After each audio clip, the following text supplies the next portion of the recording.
Compartamos con invitados internacionales el ingenio de la narración sonora en el primer Festival Iberoamericano de Podcast al Oído. 8 países invitados, con reconocidos productores y creadores sonoros.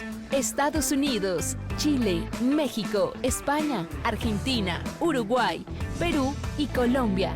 Primer Festival Iberoamericano de Podcast al Oído, diciembre 5 y 6. Inscripciones en www.rtbc.gov.co. RTBC, Sistema de Medios Públicos. Compartamos con invitados internacionales el ingenio de la narración sonora en el primer Festival Iberoamericano de Podcast al Oído. 8 países invitados, con reconocidos productores y creadores sonoros. Estados Unidos, Chile, México, España, Argentina, Uruguay, Perú y Colombia. Primer Festival Iberoamericano de Podcast al Oído, diciembre 5 y 6. Inscripciones en www.rtbc.gov.co. RTBC, Sistema de Medios Públicos. Compartamos con invitados internacionales el ingenio de la narración sonora en el primer Festival Iberoamericano de Podcast al Oído. 8 países invitados, con reconocidos productores y creadores sonoros. Estados Unidos, Chile, México, España, Argentina, Uruguay, Perú y Colombia. Primer Festival Iberoamericano de Podcast al Oído, diciembre 5 y 6. Inscripciones en www.rtbc.gov.co. RTBC, Sistema de Medios Públicos.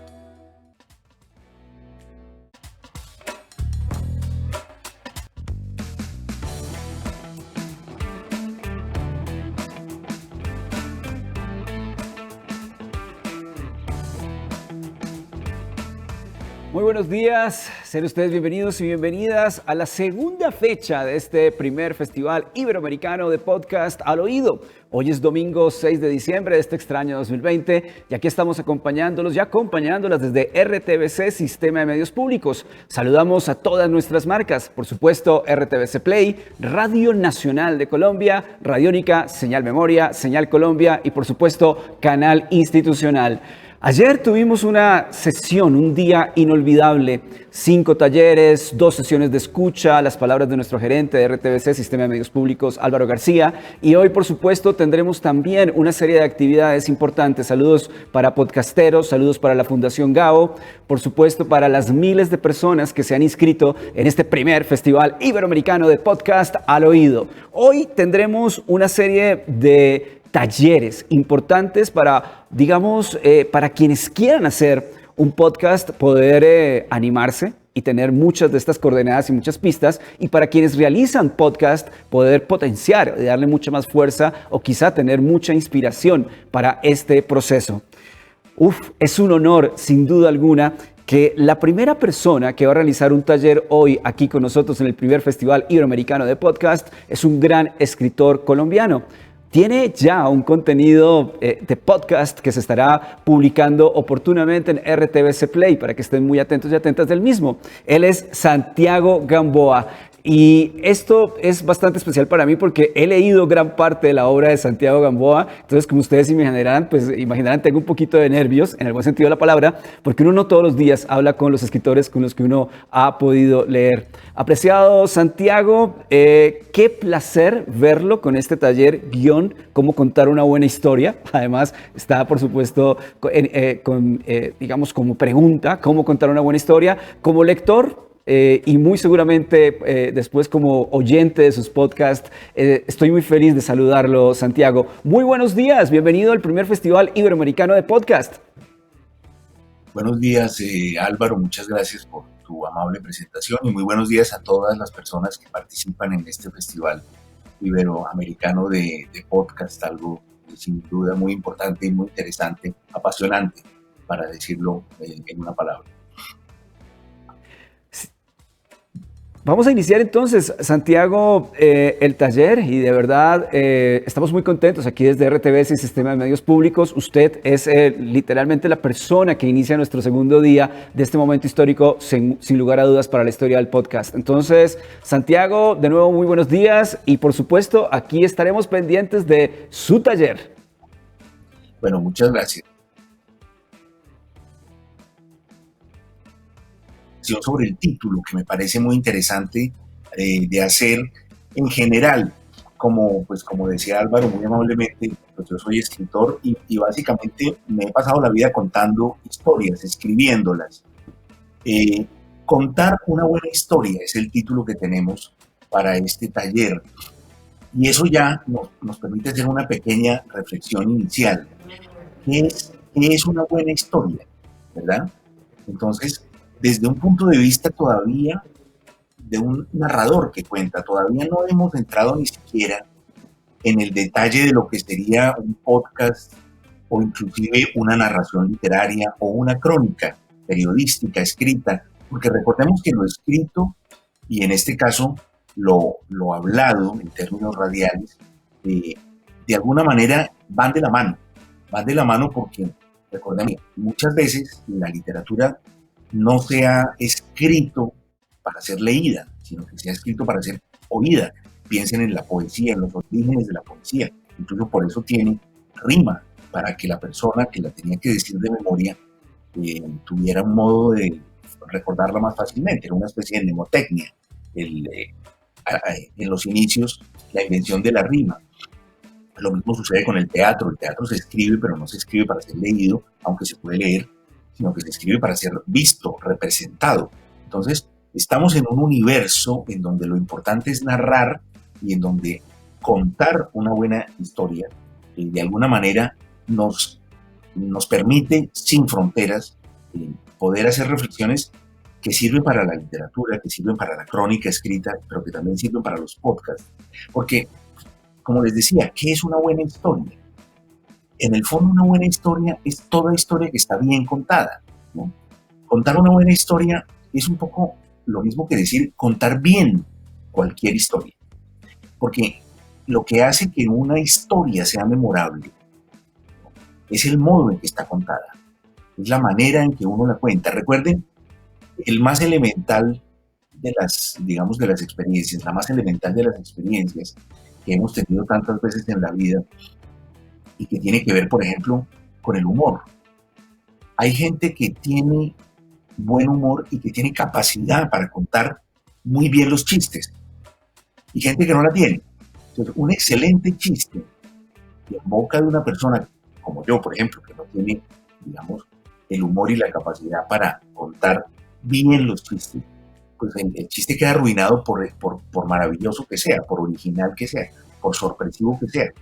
Mientras que hay gente que tiene el talento para contar bien un chiste y entonces cualquier cosa, incluso chistes inferiores en términos de sorpresa, parecen muchísimo más, llegan con más rapidez y con más poderío al resultado que se busca, que es provocar la risa y provocar una situación alegre. Entonces, contar bien cualquier historia es de lo que se trata aquí, ¿verdad? Porque fíjense una cosa, incluso piensen en cualquier libro, piensen en la literatura. Lo que hace grande a la literatura no son los temas, sino es el modo en que temas importantes están contados. Y yo casi diría que el modo en que se cuenta hace que un tema se vuelva importante. Un tema banal, un tema de la vida cotidiana, puede convertirse en algo extraordinario si está bien, profusamente, de manera persuasiva, de manera correcta, bien contado. Entonces, lo primero es contar bien una historia, ¿no? Ahora, ¿cuáles son los elementos para contar bien una historia? Ahí vamos acercándonos entonces un poco más a un objetivo que todavía sigue siendo común a todas estas experiencias de las cuales les he hablado. Porque fíjense algo, de alguna manera el podcast se acerca a lo que es la crónica. Es una especie de un podcast, puede ser visto, yo lo concibo de esa manera también, puede ser visto como una crónica radial, pero en términos de lo que a mí me parece más enaltecedor de la palabra crónica, es decir, una narración que proviene de un yo, proviene de una persona que observa una realidad, que observa una situación específica y nos la cuenta con todas las armas, digamos, de la gran literatura. Eso es la crónica escrita, ¿no? Por eso la crónica, cuando está escrita, es un territorio, digamos, común entre la literatura y el periodismo. De hecho, ya, por ejemplo, una escritora de crónicas como Svetlana Alexievich incluso ganó el Premio Nobel de Literatura. Fíjense cómo ya la crónica periodística entró, digamos, al gran salón de la literatura, al Vaticano de la literatura, que sería la Academia Sueca, los premios Nobel, porque se considera que precisamente contar bien una crónica tiene los mismos atributos de talento y de calidad que puede tener contar una ficción. La gran diferencia, una vez más, entre la crónica, digamos, periodística y la literatura, pues ustedes ya la saben, es básicamente que en la crónica la realidad tiene que ir por delante, tiene que suceder primero algo para que después se haga una crónica sobre ello, porque la crónica se está basando siempre en una realidad y busca compartirla, busca no solamente que la gente se informe, no, la crónica no se hace para dar información, se hace para que la gente comprenda, para que la gente de alguna manera incorpore a su conocimiento y a su vida y se conmueva también con una historia que debe entonces buscar una reacción que puede ser de apoyo, de solidaridad o sencillamente para mejorar la comprensión de cualquier fenómeno humano, social, político, histórico, etc. Por eso la crónica es una expresión digamos, del arte literario, ¿verdad? Y entonces el podcast, ¿en dónde está? En todo esto. Yo les decía al principio que hay todo un ejercicio literario que no está dirigido a la lectura, sino que está dirigido a ser escuchado, ¿no?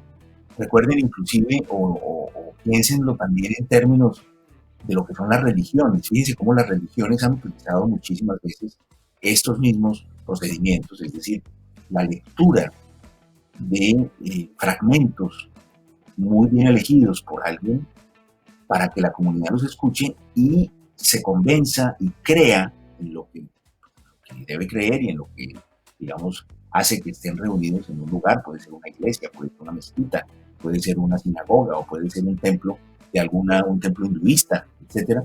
Pero es decir, se trata de, a través de un texto que va a ser escuchado, provocar una emoción, provocar una reacción poderosa y profunda. Entonces, en los podcasts, tal como yo los he concebido, el objetivo es el mismo, es decir, es provocar en las personas una serie de cosas que son para mí muy importantes. La primera, pues, es la incorporación de una historia, la comprensión profunda de una historia, que no es una noticia, como les decía al principio, sino que es precisamente algo que va un poco más allá, porque la idea es provocar también una reflexión. Aquí tiene mucho de artístico, es decir, el podcast tiene también un pie en lo que sería un arte, yo diría casi un arte literario, aunque es radial y es oído, pero ya hemos visto cómo eso no impide que lo sea. Y al mismo tiempo, precisamente por tratarse de una historia y de una narración que va a ser escuchada por un oyente y que va entonces, en la medida en la que esa narración sea una historia bien contada, va entonces a incorporarse a la experiencia, a la memoria, probablemente le va a provocar a la persona un interés o una reacción de algún tipo, lo va a conmover, ¿no? Y entonces estamos ante un elemento que forma claramente parte del mundo o del universo artístico, ¿verdad? Entonces, precisamente de ahí proviene la primera de las digamos, de las tareas de alguien que hace un podcast o de alguien que narra una historia para ser leída y para ser contada. En realidad, vamos a ver un poco más en detalle cada uno de estos términos, ¿no? Y lo primero, por supuesto, es que debe ser una historia persuasiva, una historia creíble. Porque recuerden que una de las cosas, digamos, que están en el origen de cualquier historia y de cualquier intención de contar una historia, es que se trata de un artificio. O sea, cuando uno cuenta algo, de alguna manera está haciendo un segmento, está cortando un pedazo de realidad para ponerlo a disposición de otros. Pero, es decir, esa operación es ya una operación, bueno, como casi todas las del arte, que consiste en crear un artificio que se parezca muchísimo a la realidad, tanto que sea la realidad, que la suplante, en la medida en la que mi artificio artístico logra suplantar la realidad, yo he cumplido con mi papel como artista. ¿Y cuándo sucede esto y de qué manera? Pues de muchas formas, es decir, piensen ustedes, tal vez un ejemplo muy sencillo es la pintura. La pintura es un artificio absoluto, es decir, nosotros estamos mirando un paisaje maravilloso que se pierde en lo profundo de un valle y al fondo vemos unas casas de unos colores más bien como azulados y digamos en primer término vemos una figura, una efigie de una mujer que sonríe enigmáticamente y eso se llama la Mona Lisa, pero esos son colores, no hay profundidad, no hay un valle ahí, no hay una ciudad al fondo, no hay una mujer, son colores sobre un lienzo. O sea, es un artificio completo, ¿verdad? Nosotros vemos esa imagen, pero esa imagen no es real. Por lo tanto, en la literatura, en la narración, en cualquier tipo de narración, estamos de algún modo haciendo lo mismo, estamos segmentando una parte de la realidad y le vamos a dar vida a esa parte de la realidad que hemos decidido contar con los elementos con los que contamos, de acuerdo a cada una de las formas, los géneros que utilicemos para contar esa realidad. Si estamos dentro del universo de la literatura, de la novela, que es un poco el universo en el que yo me he formado y digamos que he desarrollado de manera personal, pues entonces hay una serie de herramientas sobre la mesa, ¿no? Dentro de esas herramientas pues está el narrador, están las descripciones, están los diálogos, están los protagonistas, o sea, los personajes, que es una cosa muy importante. Los personajes de una historia son los que van a, de alguna manera, vivirla, los que la van a representar. Y la elección de los personajes, fíjense, tanto para una crónica como inclusive para un podcast, por supuesto, es fundamental porque son las personas que le van a dar vida a la historia que yo voy a contar. Es un poco, imagínense ustedes, incluso también podemos casi compararlo con el cine. Es como cuando en el cine un director decide que tal papel, el papel de taxista, el taxi driver, lo va a hacer Robert De Niro, porque él ve a ese personaje y lo concibe con esa fisonomía, lo concibe con esa mirada a veces cruel, a veces afectuosa, extrañísima, muy, muy bella que tiene Robert De Niro. Es decir, darle una corporeidad. ¿Por qué? Porque en el cine se trata de imágenes, ¿no? En el radio, en el podcast, se trata de sonidos, se trata de voces, se trata de un juego que debe producir lo mismo, debe de alguna manera proyectar imágenes y sensaciones en el imaginario del oyente. Entonces, la elección también, por supuesto, en la medida de lo que se pueda, porque no siempre se tiene, digamos, delante las voces que uno quisiera tener o las voces necesarias por miles de motivos. Eso de acuerdo a un poco también la temática que se busque. Pero siempre es importante encontrar la voz y encontrar el personaje que de alguna manera le va a dar un relieve poderoso, específico, persuasivo a la historia que estoy contando. Los personajes en cualquiera de estas formas narrativas son fundamentales. Por supuesto que hay historias que son más de personajes y hay otras que son más de argumento. dependiendo un poco del tipo de historia que se esté contando o que se quiera contar, ¿cierto? Pero de alguna manera la elección de quiénes van a ser los protagonistas y de cómo y por qué es una de las primeras y más importantes, porque como les decía, son quienes van de algún modo a representar la historia que quiero contar a lo largo de mi narración. Fíjense cómo la gran pregunta para mí, de alguna manera, no tiene una respuesta técnica. ¿Cómo se construye la credibilidad? ¿Cómo hacemos que algo sea persuasivo? ¿Por qué le creemos a ciertas cosas y a ciertas cosas no les creemos? Bueno, esto es algo que desde un punto de vista teórico no tiene una explicación que se pueda dar. Es decir, yo no puedo decir que el nivel, si yo estuviera, en lugar de construyendo una narración, estuviera construyendo la habitación de un hotel, podría decir que la flexión en el colchón puede responder a un cierto número X y que esa es la correcta más o menos para todo tipo de persona adulta superior. Por eso puedo decir que los colores verdes y en la gama del verde son más amables y producen una sensación de relajamiento y de descanso mayor. Entonces voy a poner las paredes en estos tonos y no voy a poner, digamos, un rojo sangre que va a enloquecer a la persona que va a entrar ahí, y tampoco voy a hacer que la vista dé hacia el parking o los parqueaderos del lugar, sino que dé más bien hacia la playa. Son cosas que teóricamente pueden tener una explicación. ¿Cómo se construye la credibilidad? Es algo que es una especie de tensión que hay entre lo que uno escribe y lo que uno conoce y ha leído, o la experiencia que uno tiene y de la manera en que se acerca la una a la otra. Yo siempre he creído que el primer lector que tiene un texto y el primer oyente que tiene un creador de podcast, pues es el propio creador. Por eso uno debe desarrollar de una manera muy importante, no solamente el caso de la narración escrita, no solamente la escritura, sino también al lector que hay detrás. Es decir, ¿cómo se aprende a escribir? Leyendo. ¿Cómo se aprende a hacer cine? Pues viendo cine.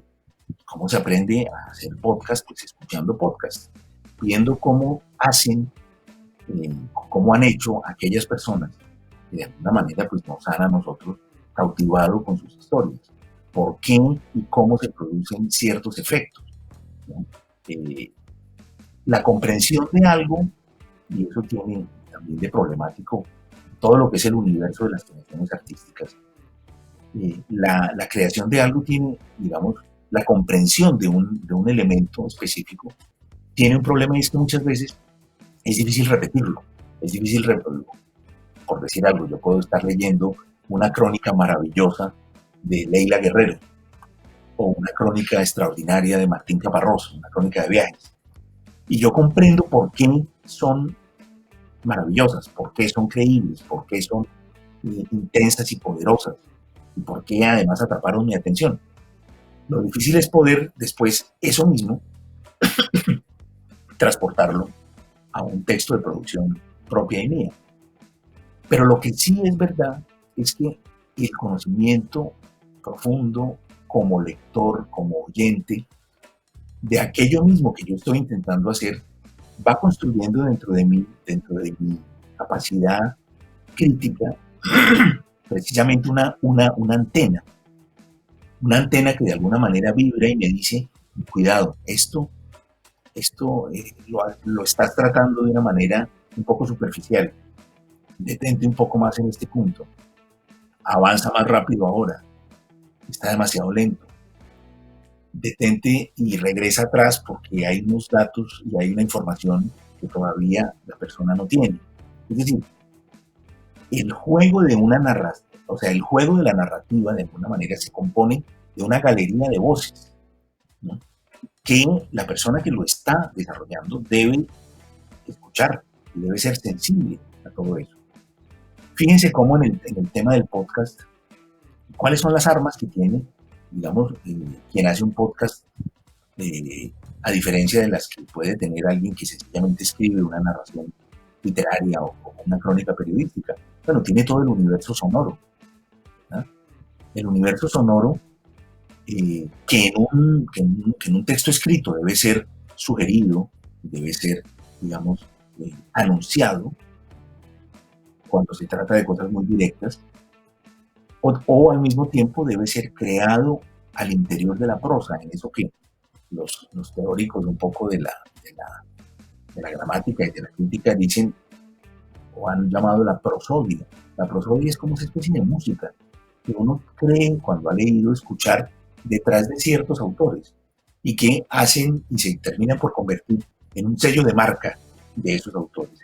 La prosodia es como esa especie de música especial que tienen las obras de Saramago, las obras de García Márquez, y que son diferentes en cada uno. Es como si cada uno tuviera su propia música, ¿verdad? En el caso, y fíjense que es un elemento auditivo, que proviene, sin embargo, de un universo que no es auditivo, que es el de la lectura en silencio, el de la lectura de un texto literario contemporáneo que se lee, también se puede leer en voz alta, por supuesto, pero sobre todo se lee en silencio. En cambio, en el podcast, el universo sonoro nos da una cantidad de posibilidades extraordinarias. Para empezar, es enigmático.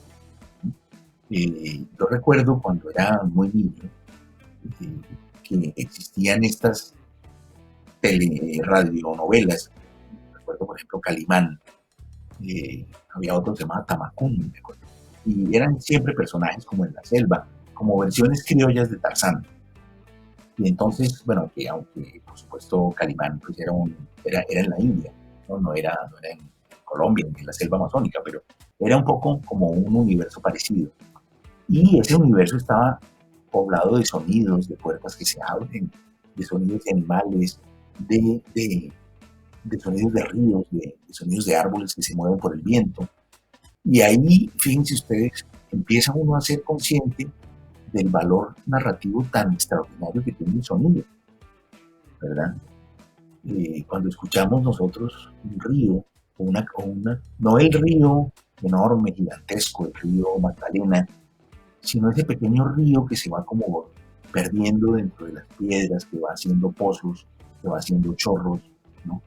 Como definió Rulfo en uno de sus cuentos, el batallar del agua en el río, ¿verdad? Le parece uno que va golpeando, y eso produce un sonido muy especial, muy hermoso, muy bello, lleno de reminiscencias para cualquier persona que escucha, por ejemplo, alguno de estos sonidos, inmediatamente su sensibilidad se pone a flor de piel, es decir, se dispone positivamente hacia lo que va a escuchar, hacia lo que está escuchando.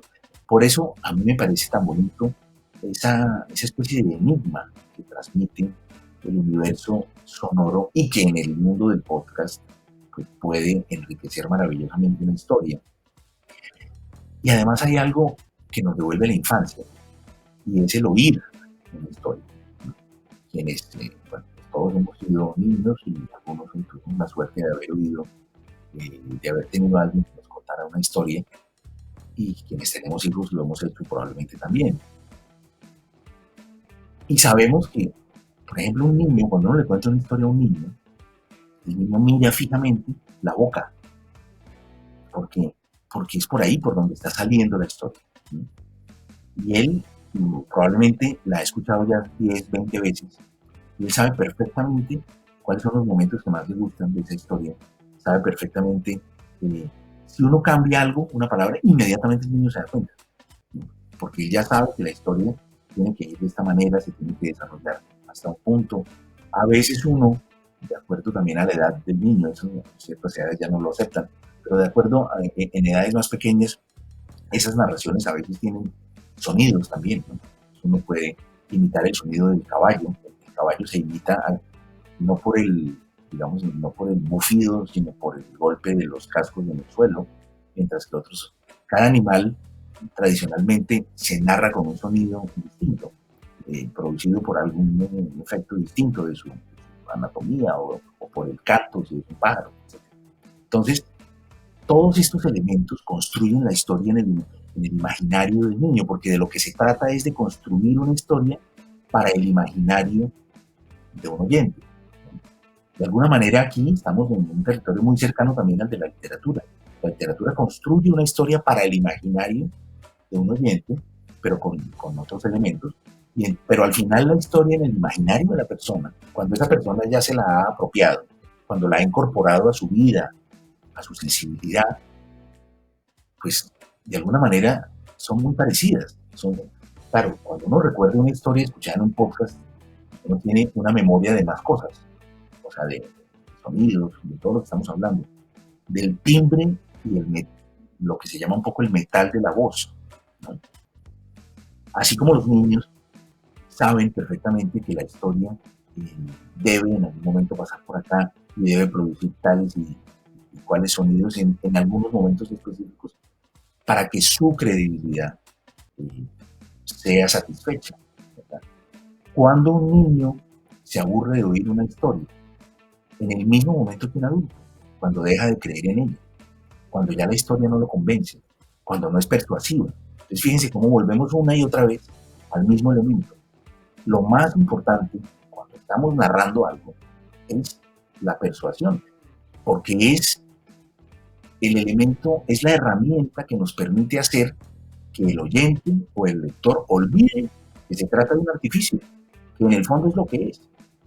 O sea, nosotros estamos tratando permanentemente de que nuestro oyente no se, o sea, como que no se despierte, como que él se mantenga dentro de esa especie de hipnosis artística en la que lo mantiene un muy buen podcast o en la que lo mantiene una muy buena narración leída o, bueno, de alguna manera también esto sucede en el cine. El cine tiene una ventaja, pues por supuesto, suplementaria, que es la imagen, y lo que uno ve pasa por menos filtros de credibilidad. Uno es mucho más proclive a creer lo que ve, ¿no? Siempre hay bueno, siempre se ha valorado, a veces sobrevalorado, la imagen, ¿no? Vale más que 1000 palabras. Dice. Hay un viejo adagio que dice, una imagen vale más que 1000 palabras. Yo no, como yo soy escritor, yo no creo en eso, por supuesto. No puedo creer en eso. Pero sé que es algo que se dice y que mucha gente de algún modo lo cree porque tiene de todas maneras una lógica, y es que el ver pareciera que fuera la manera última y definitiva de la credibilidad. Creo porque lo vi, creo en eso porque lo vi. Pero como también hemos visto y sabemos que también la vista puede ser objeto de artificios que le produzcan imágenes que no son reales, entonces pues obviamente nuestra frase queda muy puesta en entredicho. La perspectiva, por ejemplo, la invención de la perspectiva en la pintura hace, que es del Renacimiento, hace que ya nuestra idea de credibilidad a través de lo visual pierda peso. O al revés, se busca precisamente o se inventa la perspectiva para que la función de credibilidad de la vista sea satisfecha. ¿Quieres creer en algo? Mira, puedes creer en esto. Aquí tienes la profundidad. Entonces sigue creyendo que esto de alguna manera representa el mundo, ¿no? Que es el objetivo final, como les decía al principio, de cualquiera de las artes o del arte en general, el arte con mayúsculas. Hacer una representación del mundo que le ayude al hombre a comprenderlo mejor, a vivir mejor y a comprenderse además a sí mismo, su propia condición humana. Todo esto lo encontramos a través también de las historias, y el podcast contándonos historias humanas, contándonos historias que de alguna manera reflejan una sociedad, nos están también ayudando a comprender mejor la vida, nos están ayudando a comprender quiénes somos, por qué ciertos miedos nos acechan, por qué el azar a veces nos favorece, pero a veces acaba con nosotros y es cruel. Esa cantidad de preguntas, ¿qué pasa? ¿Por qué la muerte? ¿Por qué llega la muerte en un momento a interrumpir cosas maravillosas que alguien estaba desarrollando? ¿Por qué una sociedad produce gente maravillosa, pero también produce a los asesinos de esas personas maravillosas?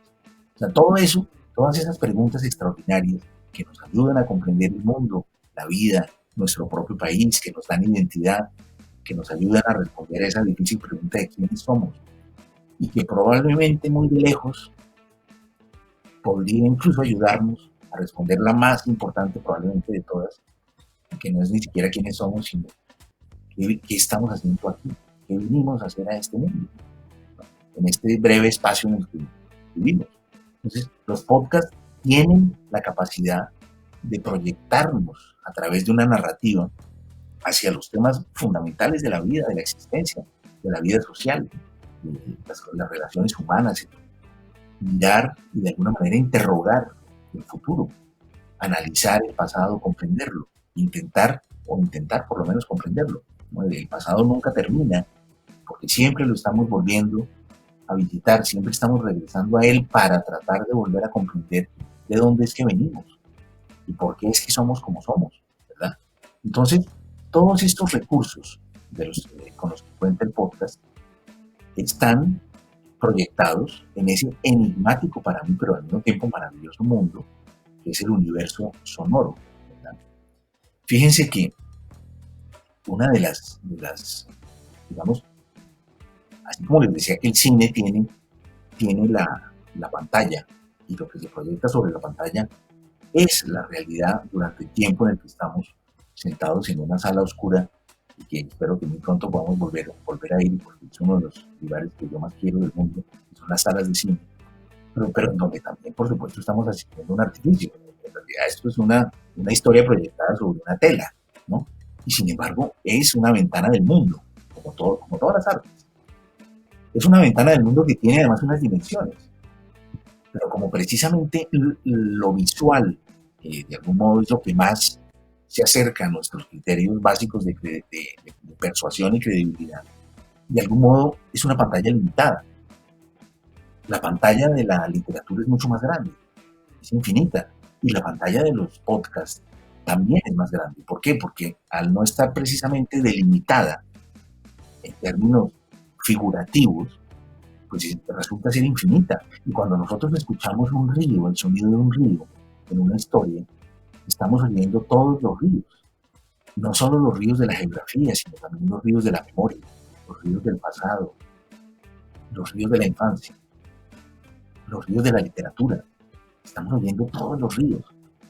Cuando oímos un árbol mecido por el viento, estamos entendiendo muchas cosas, eso le está, de alguna manera, está acompañando un episodio y una voz, y ese sonido atrás nos está recordando que bueno, todos los poetas han dicho desde hace ya mucho que pareciera que los árboles fueron inventados para poder escuchar el viento, ¿verdad?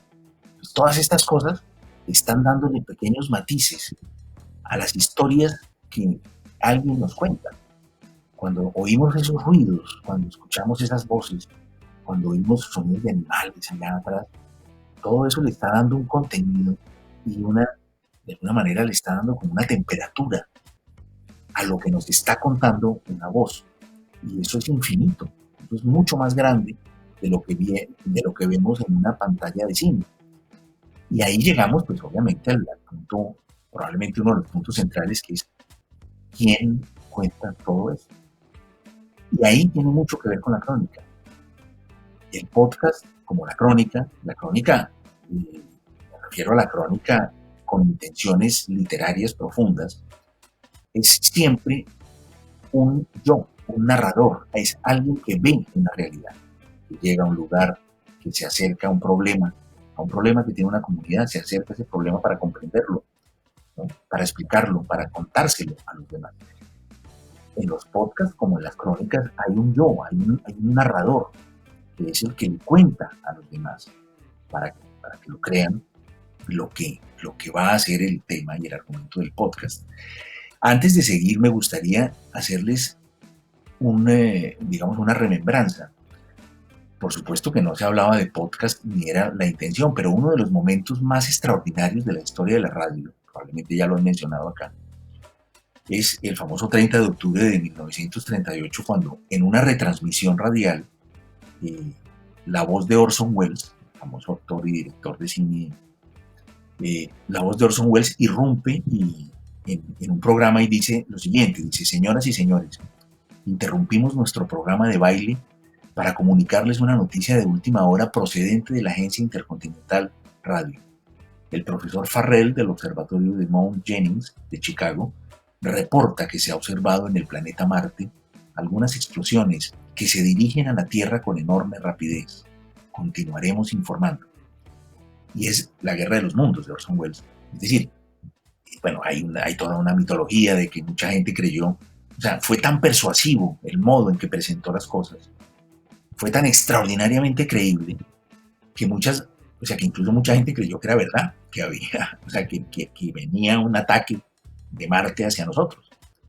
Fíjense que hay dos niveles de credibilidad: el de la credibilidad real, de la realidad real, es decir, creer que eso está pasando en la realidad, y hay otro nivel de credibilidad que es más, digamos, literario y más artístico, que es el de creer en la verdad que me propone la pieza literaria o el podcast ante el cual estoy escuchando. Entonces, en este caso, por ejemplo, ya desde 1938 vemos un ejemplo extraordinario de cómo, a través de la forma como se presentan las cosas, ¿no? Entonces, pues, interrumpiendo un programa, dándole esta audiencia, etcétera, pues fue extraordinario cómo todo esto de alguna manera, pues, se convirtió en verdad.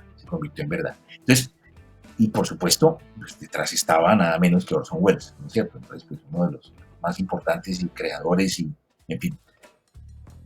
Por eso les decía entonces que de algún modo nos acerca a esa idea de que tiene que ser una persona la que cuenta la historia. Es importantísimo el narrador. ¿Quién es el que nos cuenta todo esto? ¿No? Porque digamos que del modo en que esa persona, y aquí vuelvo un poco al principio, cuando les decía, una buena historia es toda historia que está bien contada. De alguna manera, ¿sí?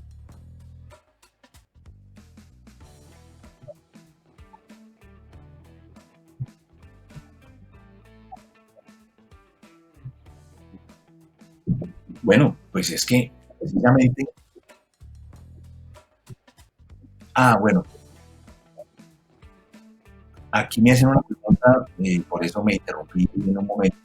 Me están haciendo una pregunta, y es cuál es, Fernando Charrupí, pregunta que cuáles son las claves para escribir un texto que es para el oído, ¿no es cierto? Bueno, aquí vuelvo a responder como respondo siempre, incluso cuando se trata no de para el oído, sino para cualquiera de los sentidos. Es decir, yo no creo que existan unas claves específicas, porque esto no es una ciencia. Es decir, yo no puedo decir que para que el sabor de una salsa sea ideal debe tener 2 gramos de esto, 3 gramos de aquello, y debe ser cocinado a esta temperatura, agregándole 2 cucharadas de agua. Es decir, es muy difícil poder establecer teórica y científicamente cómo se construye una frase creíble, cómo se construye una frase que convierte, digamos, una imagen en una explosión para la imaginación del oyente. Pero lo que sí puedo decir es que precisamente estaba hablando del narrador. El narrador, que es la persona que cuenta las cosas, ¿verdad? Debe cumplir con una doble tarea. Una de ellas es escribir el texto de una manera muy poderosa, pero luego hacer un ejercicio de lectura para que desaparezca la sensación de texto leído. Y esto es algo muy importante para un podcast. Es decir, un podcast no puede ser leído, no puede ser escuchado como si estuviera siendo leído, porque entonces se convierte en otra cosa. Dejamos de estar dentro del universo de que alguien nos está contando algo de forma amena, de forma casi que conversada, charlando. Alguien me está contando una experiencia que vivió y yo por eso se la creo. Sino que más bien es como que Si yo leo el texto, pareciera que estoy, pues eso, haciendo una experiencia completamente distinta. Estoy leyendo pues una página de un libro, estoy leyendo una información, estoy leyendo algo, y eso, pues eso tiene sus claves y tiene otras cosas. Es decir, eso nos lleva a un mundo diferente. Pero en el mundo del podcast, lo que hace que la historia de algún modo sea incorporada por los oyentes de un modo, yo diría, ideal, es la sensación también artificial de que se la estamos contando, como si en ese momento casi que la estuviéramos viviendo y la estuviéramos contando porque la hemos vivido. Ese es de alguna manera el artificio del podcast. Yo cuento algo como si lo hubiera vivido. Es decir, yo tengo que tener detrás un texto que me sostiene lo que estoy diciendo, pero ese texto debe ser escrito no para ser leído, sino para ser contado. Y de alguna manera se parece mucho, yo creo que un buen ejercicio, yo lo he experimentado porque les digo una cosa, yo también estoy aprendiendo, o sea, yo estoy ahorita intentando reflexionar sobre el modo de hacer un artilugio que al mismo tiempo estoy aprendiendo a hacer. Es decir, de algún modo lo que les estoy compartiendo son las cosas que he descubierto poco a poco y que he conversado con personas que saben un poco más que yo de esto, pero que lo que les comparto son las cosas que yo he descubierto que convienen para contar de una manera mejor las historias en los podcasts. Entonces, una historia oída es una historia que debe ser entonces contada, no leída. Y una experiencia muy buena es, por ejemplo, imaginar en el momento de escribir que uno la está contando. Es una operación un poco extraña al principio. Imagínense que ustedes están pensando ya en la mente, antes de escribir, como si se lo estuvieran contando a alguien. Es una operación un poquito esquizofrénica, por supuesto. Pero imagínense que ustedes se lo están contando a alguien y lo que escriben es lo que ustedes están diciéndose en la cabeza.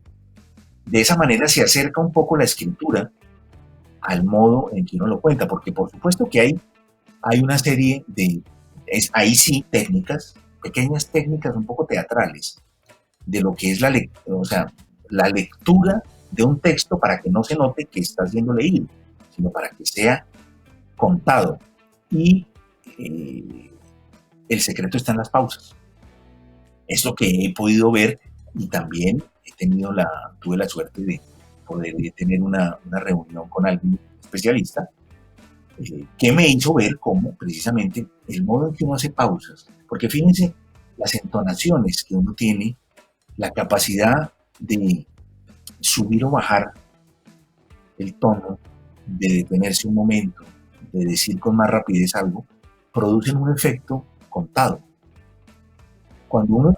Es decir, todas esas cosas que en el universo de la narración escrita deben ser dichas. Ustedes saben que en los diálogos, una de las herramientas más poderosas con las que cuenta un escritor, el diálogo. En los diálogos hay unos entreguiones. Entonces hay un guión en donde generalmente se dice, dijo, buenos días a todos, dijo Santiago. Y cerramos el guión y luego sigue el diálogo. Pero en ese interguión podemos decir, dijo Santiago de forma apresurada, o dijo Santiago con voz nerviosa. Es decir, ahí estamos, como es literatura escrita para ser leída, estamos haciendo las acotaciones de lo que en cambio en un podcast podemos hacer directamente sin tener que explicarlo. Yo en un podcast no digo, y entonces la persona me dijo, o en fin, si voy a pasar la voz de la persona, y la persona misma lo va a decir, y el oyente lo va a escuchar a la persona decirlo, pues yo no tengo que decirle que la persona está nerviosa porque el oyente se va a dar cuenta por el tono de la voz, ¿verdad? Entonces, hay que aprovechar al máximo esas ventajas. La ventaja de la pausa, la ventaja de la velocidad. Recuerden que subir y bajar la velocidad significa crear una intención dramática. En la medida en la que yo de pronto avanzo con rapidez y de pronto me detengo, creo una intención dramática y hago una pausa de 3 segundos. Y esos 3 segundos son tremendamente elocuentes. El silencio a veces es lo más elocuente que hay.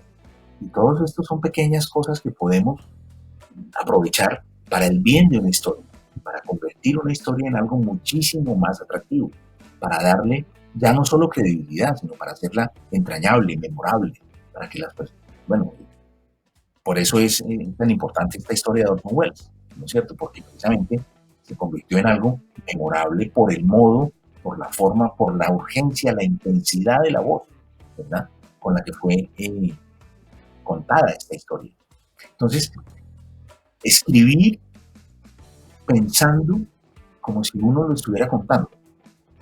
Ese ejercicio en literatura muchas veces hay quien lo llama el estilo indirecto libre, que es una manera de escribir como si uno estuviera hablando.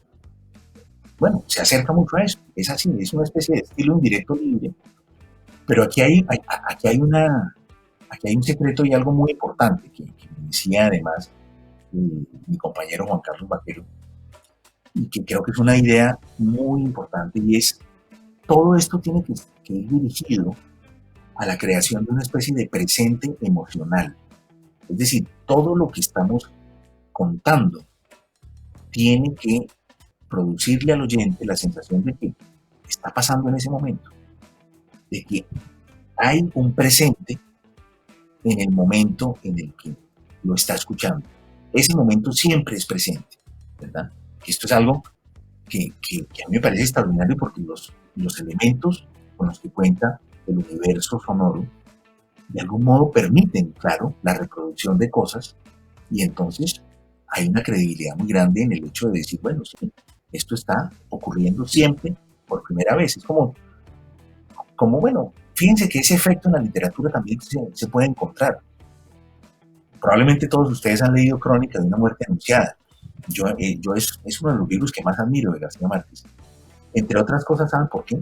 Porque yo cada vez que lo leo, tengo la esperanza de que no lo van a matar, de que no matan a Santiago Nazar, cuando yo ya sé que lo van a matar, porque además el título no me lo está diciendo, dice Crónica de una muerte anunciada.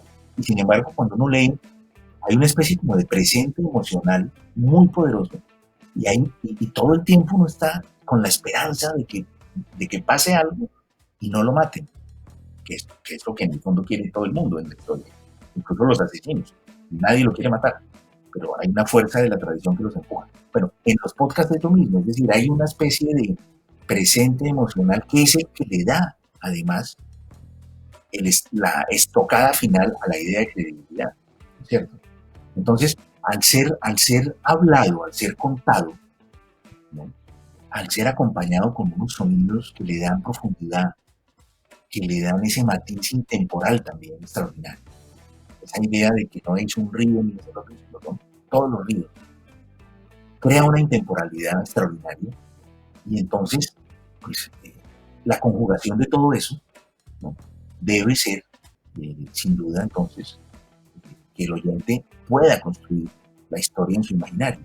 Ahora bien, el texto que se escribe y que se escribe para ser contado debe entonces también jugar y de alguna manera reflejar todo lo que lo va a acompañar, ciertos sonidos, ciertas cortinas musicales. Esa es otra ventaja que tiene el cine y los podcasts sobre la literatura. En literatura yo no puedo poner una melodía de fondo que intensifique la sensación de que una pareja, dos personas que se vuelven a encontrar y se aman y se están mirando fijamente en silencio, y hay una música de fondo que me anuncia, que me prepara para lo que va a pasar. Eso en la literatura no hay. En cambio, en los podcasts sí. Entonces todo eso también debe ser correctamente utilizado. Es decir, en ciertos momentos tal vez el silencio puede ser reemplazado por unas notas musicales que intensifican la idea o la temperatura de lo que estoy contando. Ayudan a mantenerla, ayudan a intensificarla, y después otra vez ataca la voz del narrador, que abre a otras voces, porque como en los cuentos o como en las narraciones escritas, en los podcasts también están las otras voces muy necesarias para que haya como una especie de algún modo como de carrusel, en donde una historia se va a ensamblar sobre la base de las versiones y de los testimonios de algunos de los que conocieron la historia o inclusive la vivieron, ¿verdad? Y cuando existe la capacidad de conseguir esos testimonios directamente, pues el efecto de persuasión y de credibilidad es todavía mayor, ¿cierto? Ahora bien, hay un elemento más, y es que el narrador, como el narrador es la persona que de algún modo está contando la historia, entonces el narrador ensambla los elementos, ¿no? La voz del uno que cuenta esto, la voz de la esposa, la voz de la amante, ¿no? La voz del hermano envidioso o del hermano receloso, si se trata de un crimen. Y de repente la historia se detiene porque el narrador quiere hacer una reflexión.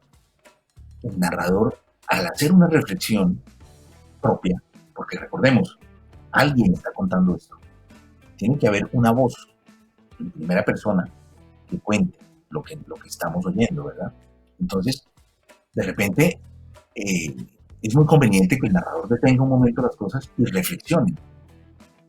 Porque además, cuando se trata de cierto tipo de historias, como la que estamos haciendo con mi compañero Andrés Sandoval, que son historias de crónicas policiales, se llama Crónicas de la Noche Roja, no se trata tanto de contar, de llegar a la verdad, o de llegar al final a resolver los crímenes. Muchos de los crímenes de este país no están resueltos. Los más importantes, todavía no sabemos quién mató a Gaitán. Imagínense. Entonces, ¿qué pasa? De lo que se trata es de contar la aventura de buscar la verdad. Es mucho más, o sea, es apasionante. Es decir, la verdad puede o no estar al final, pero lo que es apasionante también en un podcast es narrar esa vertiginosa aventura de buscarla, ¿no es cierto? Que es de algún modo lo que nos reproduce la idea de las novelas policiales, de las películas policiales. ¿Qué nos cuenta una película policial o una novela policial? Pues los infinitos vaivenes de una persona o de dos, generalmente tienen un acompañante, los investigadores, para encontrar una verdad. Al final casi siempre la encuentran en las películas, no en todas. Pero es decir, lo que es apasionante es la búsqueda de esa verdad, y esa búsqueda puede llevarnos a caminos, a calles cerradas y hay que devolverse, o nos puede hacer creer que todo lo que la gente y la justicia y los detectives están pensando no es real, o que hay intereses ocultos. Es decir, el análisis de todo lo que hay en torno a un hecho, incluso si no es, digamos, definitivo, es lo que le da humanidad a una historia, porque las historias no son solamente, de hecho, el concepto de verdad en una historia no existe. Si dentro de 5 años, en otro congreso sobre podcast, vamos a recordar lo que estamos hablando hoy, cada uno de ustedes lo va a recordar de un modo diferente, ¿verdad? Con lo cual, la memoria de las cosas que van sucediendo y que pasan es ya una primera selección casi que artística del material con el que uno trabaja cuando está haciendo, pues, una narración, ¿verdad? Yo me acuerdo que venían 20 personas bajando por una calle cuando escuché el grito. Y entonces de repente alguien en la sala dice: un momento, no eran 20. Y además el grito fue mucho después. Eso fue una familia que estaba. Entonces, claro, cada persona lo ve de un modo distinto. Entonces nuestro objetivo es conocer esa diversidad de sensaciones, de memorias, de recuerdos. Y las cosas las recuerdan las personas de modos completamente distintos, también de acuerdo a lo que son. Porque uno no solo habla, mira, escribe, piensa y elige de acuerdo a lo que es, uno también recuerda de acuerdo a lo que es, ¿no? La memoria de ciertas personas con un tipo de sensibilidad es diferente a la de otras. Entonces, y eso se ve también en uno de los más grandes ejercicios de memoria que existe, unido a la imaginación, que es la literatura, ¿verdad? Entonces, aquí hay un elemento muy, muy importante, que es ese, el detenerse, el narrador, cada tanto, y reflexionar un poco sobre lo que está construyendo, ¿no? Hacerse preguntas: voy por el camino correcto, ¿cuál de estas 4 puertas es la que debo abrir, porque la última que abrí produjo una imagen diferente, es decir, todo lo que me acaban de anunciar que debo empezar a terminar y bueno, coincide con que estoy empezando también a llegar a las últimas notas que tengo en esta especie como de guía que hice para este taller. Entonces, efectivamente, esas reflexiones del narrador, sus dudas, por ejemplo, eh, le dan, bueno, por un lado le dan credibilidad una vez más, recuerden, lo más importante para mí, pero al mismo tiempo van incorporando e involucrando al oyente. El oyente se siente involucrado porque siente que de algún modo sus propias dudas tienen eco. Una de las cosas que más ayuda a un creador de cualquier cosa es tener como cómplice ese gusto del oyente por reconocer algo, del oyente o del lector. O sea, a la gente le gusta reconocer un poco de lo que se le está diciendo. Entonces, si el oyente o el lector se siente un poco confundido y en un momento dado el narrador de la historia dice, aquí tenemos una pequeña confusión, porque claro, tenemos versiones que son completamente contrastantes, que unas niegan a las otras y pareciera entonces que nada ahí el oyente se siente reconocido también en sus dudas, ¿no? Y entonces siente que va por buen camino, siente que lo que está escuchando está reproduciendo fielmente y está siguiendo sus propias emociones. Y esto es muy importante porque esto es lo que alimenta esa expresión que a mí me parece extraordinaria del presente emocional, la sensación de que las cosas están ocurriendo en ese momento, ¿verdad? Y luego, pues, digamos, para terminar, una idea final sería ya muy formal, es decir, yo pienso que precisamente cuando un podcast además tiene varios episodios y se divide por temporadas, la experiencia de lo que se puede, de la información que se puede dar en algo que se escucha, no debe ser exhaustiva, debe dividirse en episodios que de alguna manera argumentalmente sean sencillos. O sea, cada pequeño episodio, no pequeño, cada episodio de un podcast debe proponer una historia, debe darle como que dice, una sola vuelta.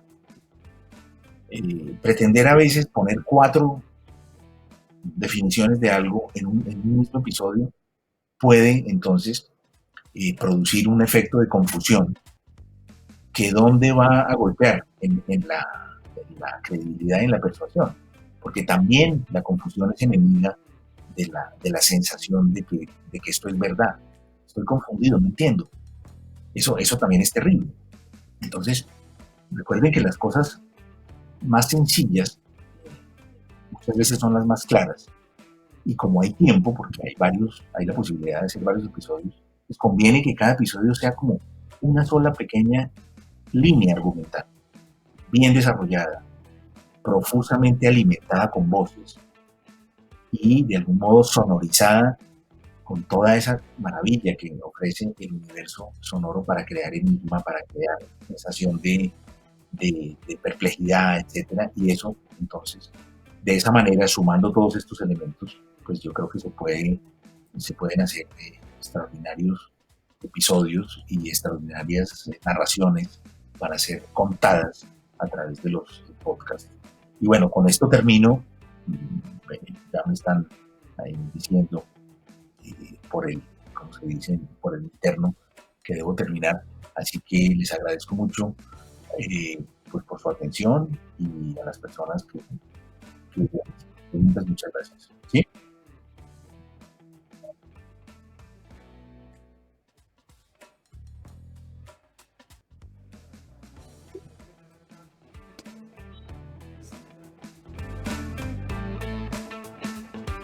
Santiago, muchísimas gracias.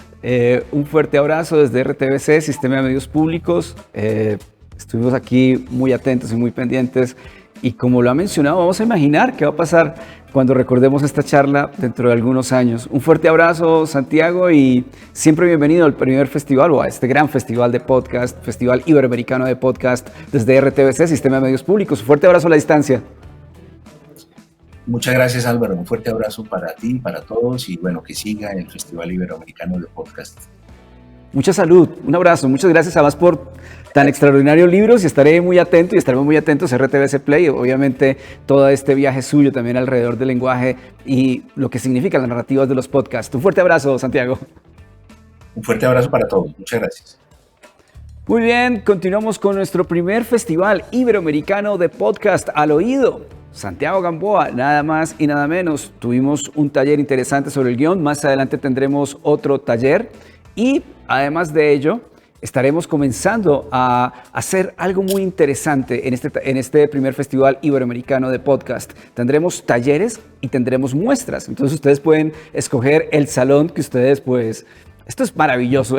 Yo sigo insistiendo que esto es histórico desde RTBC, Sistema de Medios Públicos. Por lo tanto, en este caso, en este salón, estaremos con los talleres. Tendremos uno a las 10:15 de la mañana. Pero en el caso de las muestras, vamos a saludar a Adriana Chica, quien se encuentra, por supuesto, en lo que han significado estas muestras. Ayer tuvimos 2 posibilidades de muestras y además de ello, estamos súper atentos de lo que significa el poder escuchar un podcast, un contenido que además de ello, nuestros invitados y nuestras invitadas escogieron 6 productos. Ya 2 de ellos han tenido este ejercicio.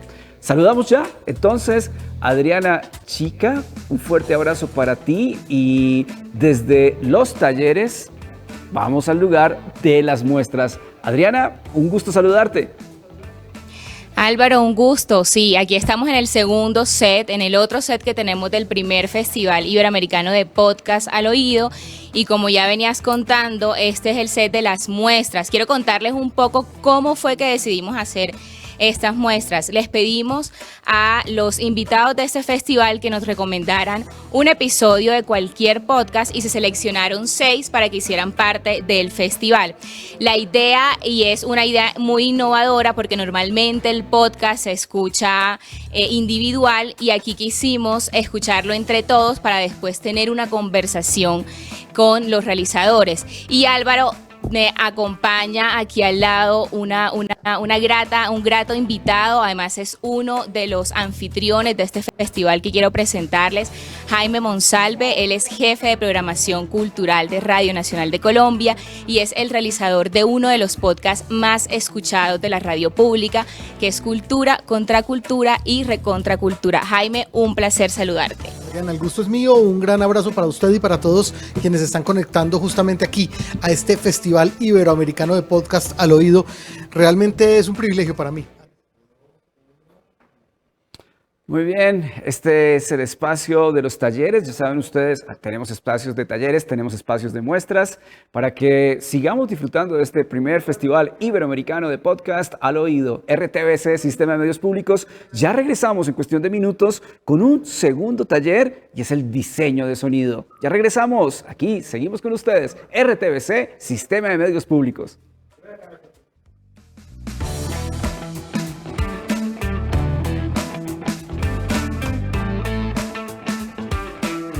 ¿Ya puedo desconectarme?